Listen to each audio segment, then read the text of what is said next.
ఆంధ్ర తెలంగాణలో తక్కువ ఫీజులతో high quality results ఇస్తున్న ఏకైక సంస్థ తిరుమల్ ఐఏఎస్ ఇన్స్టిట్యూట్. స్పెయిన్లో ఆకస్మిక వరదలు బీభత్సం సృష్టిస్తున్నాయి. దీని కారణంగా పలువురు మృతి చెందగా అనేక మంది ఆచూకీ తెలియరాలేదని అధికారులు తెలిపారు. మరోవైపు వరదల్లో వందలాది కార్లు కొట్టుకుపోతున్నాయి. ఇందుకు సంబంధించిన వీడియోలు సామాజిక మాధ్యమాల్లో వైరల్ గా మారాయి. ఇక ఆకస్మిక వరదల కారణంగా ఎంతో మంది మృతి చెందారు. ఇప్పటికే వారి మృతదేహాలు కనుగొన్నట్లుగా తెలుస్తోంది. గల్లంతైన వారి కోసం సహాయక చర్యలు కొనసాగుతున్నాయని ప్రభుత్వ అధికారి కార్లోస్ మజోన్ పేర్కొన్నారు. మరోవైపు దక్షిణ స్పెయిన్లోనూ భారీ వర్షాలు కురిశాయి.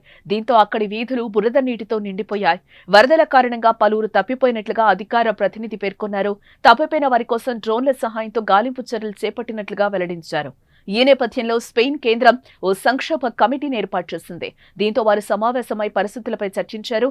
తప్పిపోయిన వ్యక్తులు, తుఫాన్ కారణంగా సంభవించిన నష్టం గురించి ఆందోళన చెందుతున్న ప్రజలు అధికారుల సలహాలను తీసుకోవాలని తెలిపారు.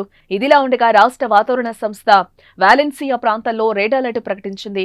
దీంతో సిటీ హాల్, అన్ని పాఠశాల తరగతులు, క్రీడా కార్యక్రమాలు నిలిపివేసినట్లుగా వెల్లడించింది. 12 విమానాలను దారి మళ్లించగా 10 విమానాలను రద్దు చేసినట్లుగా అధికారులు తెలిపారు. అదేవిధంగా రైళ్ల రాకపోకలను సైతం నిలిపివేశారు.